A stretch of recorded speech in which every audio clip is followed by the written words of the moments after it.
What's up guys, Dirt Farmer here, real life farmer from the great state of Montana, and I do love playing a little farming simulator when I have some time. But since Edgewater Saskatchewan came out today, I figured we'd do a little video talking about 3 of the new crops we got with that. Because we grow lentils on our farm every single year, and about every other year we grow peas. So some years we'll grow chickpeas, which are kind of different from the peas we have in game, and then other years we grow green or yellow peas, which are more similar to the ones we actually have in game here. We haven't grown any flax, but some of our neighbors have, so we're just going to probably talk about kind of the in-game stuff for the flax. One more thing, we are going to be talking about canola in this video as well too, and you guys might be thinking, well, isn't that already in the game? And yes, it is, but it actually got some special features on this map. But anyways, let's get into this thing. I figured since we're going to be talking about some of the crops we grow in real life, that I would also use our real life combine and as close as I could get to our real life header as well. So this is the same exact combine that we use in real life, John Deere S780, and I actually got it to look almost exactly like ours. But our header is a little tiny bit different. Ours is a 645 and not 745 FD. They're about the same thing. I think this one's just a little tiny bit newer than ours.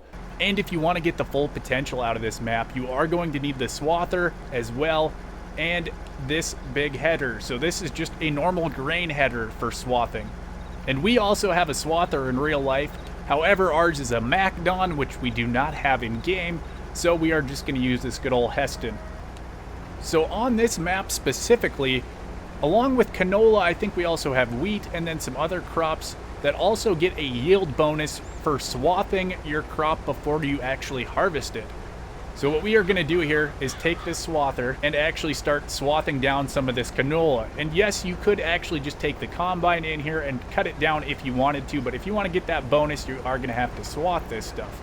Another cool feature that this Swather has that our real life one has as well is you can actually dump it on one side of the header here. So you can see I just opened up that one side, and if we hit it again, we dump to the other side, hit it one more time, we go back to normal.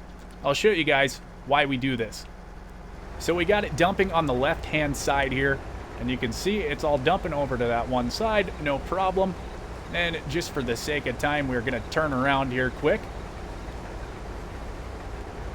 And if you get it lined up right, you can actually get 2 passes in just one row here, which makes it way easier for when you're coming and picking up this stuff with the combine, which will be the next thing we talk about.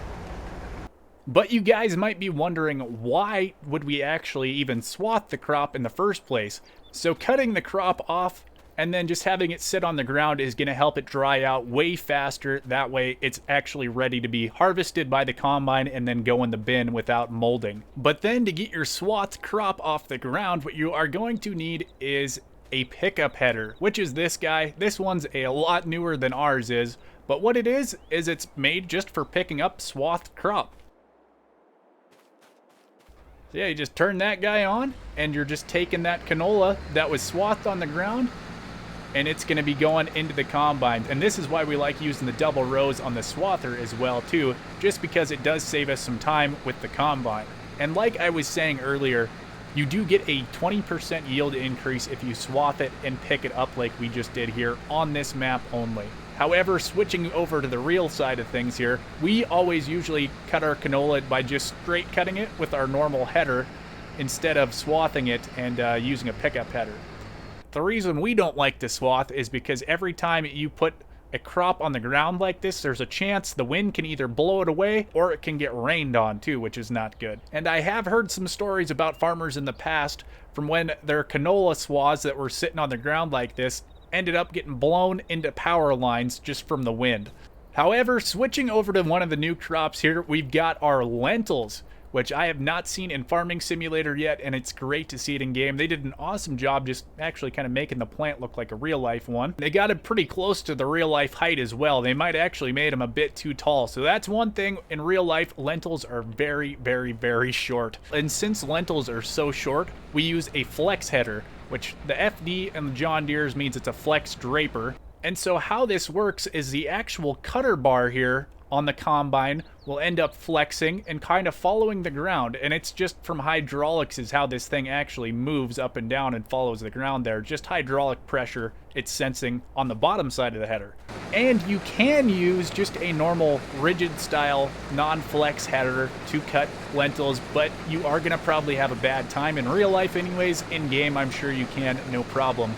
And that's kind of the issue. The lentils are just so close to the ground. If you're trying to get most of them, you're going to end up just kind of dragging your header through the dirt and probably picking up rocks and all kinds of other garbage. And the next crop we're going to be talking about is peas, which I'm assuming these are probably just normal green peas. 2 years ago, we did normal green peas, and then this last year, we did chickpeas, which are a little bit different than these ones. Another special thing on the headers for peas is this auger here. And we actually call these augers pea augers. And you can see it doesn't actually go all the way down to the bottom on the header. It kind of floats there in the middle. But since the pea plants are so viney, they'll actually kind of bundle up sometimes. And before these pea augers, they'd actually end up going over the top of the header and ending up on the ground, and then your peas weren't ending up going in the combine. So they invented these pea augers to actually help keep the plant in the header and move it into the middle without bunching up and going over the back. Yet again, in real life here, we would want to be using a flex header for our peas. They are a little tiny bit taller than the lentils. However, you do end up with some pea pods that are pretty close to the ground. And we're now out here in the flax field, which is one crop that's starting to become a little bit more popular around my area here. However, we have not grown any. And all the guys around us usually straight cut it in real life, aka just use the combine and go in there and don't swath it. But in game, I think you do get the 20% yield bonus for it. And then yet again, we are going to be using our pickup header here to get this stuff off the ground. And an interesting thing I learned from Bruce's gaming when I was watching him earlier today is if you actually enable the straw swath on the combine, you can see it'll spit out any remaining of the flax stalk out the back of the combine there. And then you can just come behind with a baler or a pickup trailer and pick up that flax straw. You can then take that flax straw and sell it to a few different places here in Edgewater. Anyways, that should about wrap things up here. If you guys like this video, please let me know in the comments because this is not something I normally do. But thank you for watching, and we'll see you guys on the next one.